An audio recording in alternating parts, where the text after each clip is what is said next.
Hello all welcome to civil service simplifier. മാതാപിതാക്കൾ കുട്ടികളുടെ പേരിൽ എഴുതി വെച്ച സ്വത്തുക്കൾ മാതാപിതാക്കൾക്ക് തിരിച്ചെടുക്കാൻ പറ്റുമോ എന്നാണ് ഇന്നത്തെ വീഡിയോയിൽ നമ്മൾ ഡിസ്കസ് ചെയ്യുന്നത്. നമുക്ക് വീഡിയോയിലേക്ക് പോകാം. സുപ്രീം കോടതിയിൽ ഒരു ട്രിബ്യൂണലിന്റെ ഓർഡറിനെതിരെയുള്ള അപ്പീൽ പോയിട്ടുണ്ടായിരുന്നു.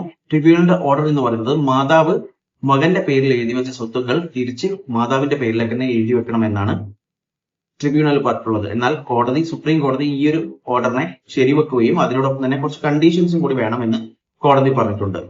നമുക്ക് ഇതിന്റെ ഡീറ്റെയിൽസിലേക്ക് പോവാം. ഡീറ്റെയിൽസ് എന്ന് പറയുന്നത്, മാതാവ് മകന്റെ പേരിലേക്ക് സ്വത്തുക്കൾ എഴുതി വെച്ചപ്പോൾ അതിനോടൊപ്പം തന്നെ ഒരു വില്ല് എഴുതി വെച്ചിട്ടുണ്ടായിരുന്നു. അതായത് മരണം വരെ അതായത് ആ അമ്മയെ ആ മകൻ നോക്കണം എന്നുള്ള ഒരു വില്ല് എഴുതി വെച്ചിട്ടുണ്ടായിരുന്നു. എന്നാൽ സ്വത്തുക്കൾ കിട്ടിയതിനു ശേഷം മകൻ അമ്മയെ നോക്കിയിട്ടില്ല. അതുകൊണ്ട് ട്രിബ്യൂണലിൽ പോയി. ഈ ട്രിബ്യൂണൽ എന്ന് പറയുന്നത് protection of parents and senior citizen act 2007 പ്രകാരം ഉണ്ടാക്കിയിട്ടുള്ള ഒരു ട്രിബ്യൂണലാണ്. ഈ ആക്ടിലെ സെക്ഷൻ 23 കറക്റ്റ് ആയിട്ട് എക്സ്പ്ലെയിൻ ചെയ്യുന്നുണ്ട്.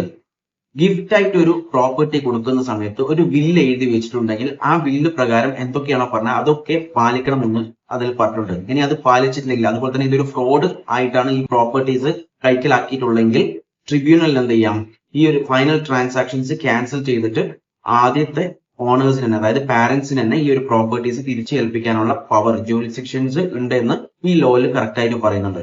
ആ ഒരു അനുസരിച്ചിട്ടാണ് ഈ ഒരു മാതാവ് ട്രിബ്യൂണലിനെ സമീപിക്കുകയും ട്രിബ്യൂണലിന് ബോധ്യപ്പെട്ടു ഈ ഒരു കാര്യം ഹനിക്കപ്പെട്ടിട്ടുണ്ടെന്ന്. അതുകൊണ്ട് തന്നെ ട്രിബ്യൂണൽ ഓർഡർ ഇട്ടു തിരിച്ച് ഈ അമ്മന്റെ പേരിലേക്ക് തന്നെ എല്ലാ സ്വത്തുക്കളും പോകണമെന്ന്. എന്നാൽ ആ മകൻ അപ്പീലുമായി സുപ്രീം കോടതിയെ സമീപിക്കുകയാണ് ചെയ്തത്. എന്നാൽ സുപ്രീം കോടതി ട്രിബ്യൂണലിന്റെ ഉത്തരവിനെ ശരിവെക്കുകയാണ് ചെയ്തത്. കാരണം സുപ്രീം കോടതി പറഞ്ഞിട്ടുള്ളത് ഈ ഒരു ആക്ടിന്റെ പ്രാധാന്യം തന്നെ സീനിയർ സിറ്റിസൺസിനെ സംരക്ഷിക്കുക എന്നുള്ള ഒരു കാര്യമാണ്. അതുകൊണ്ട് തന്നെ ഈ ഒരു ജൂറിസ്ഡിക്ഷൻ ഇവർക്ക് ഇല്ലെങ്കിൽ ആ ഒരു ആക്ടിന് യാതൊരു ഗുണവും ഇല്ലാതെയായി പോകുമെന്നാണ് സുപ്രീം കോടതി പറഞ്ഞത്.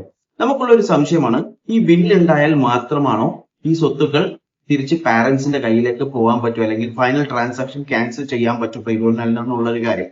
എന്നാൽ അത് പല സ്റ്റേറ്റിലും പല വിധത്തിലാണ്. കാരണം ഹരിയാന ഹൈക്കോടതി പറഞ്ഞിട്ടുള്ളത് ബില്ല് ഇല്ലെങ്കിലും മക്കളുടെ ലീഗൽ ഡ്യൂട്ടിയാണ് മാതാപിതാക്കളെ സംരക്ഷിക്കുക എന്നുള്ളത്. അതുകൊണ്ട് തന്നെ ബില്ല് ഉണ്ടായാലും ഇല്ലെങ്കിലും ശരി ഈ സ്വത്തുക്കൾ last transaction final transaction cancel ചെയ്യാൻ പറ്റുമെന്നാണ് ഹരിയാന ഹൈക്കോടതി പറഞ്ഞിട്ടുള്ളത്. എന്നാൽ അതേസമയം കേരള ഹൈക്കോടതിയും കൽക്കട്ട ഹൈക്കോടതിയും പറഞ്ഞിട്ടുള്ളത് ബില്ല് ഉണ്ടായാൽ മാത്രമേ ഈ ഒരു ട്രാൻസാക്ഷൻസ് ക്യാൻസൽ ചെയ്യാൻ പറ്റുകയുള്ളൂ എന്നാണ് കേരള ഹൈക്കോടതി പറഞ്ഞിട്ടുള്ളത്. ഓക്കെ, വീഡിയോ ഇഷ്ടപ്പെട്ടാൽ ലൈക്ക് ചെയ്യുക. ഇൻഫോർമേറ്റീവ് ആയി തോന്നിക്കുന്ന മറ്റുള്ളവരിലേക്ക് ഷെയർ ചെയ്യാൻ മറക്കല്ലേ. And thanks for watching me and stay tune for another video. Okay, thank you.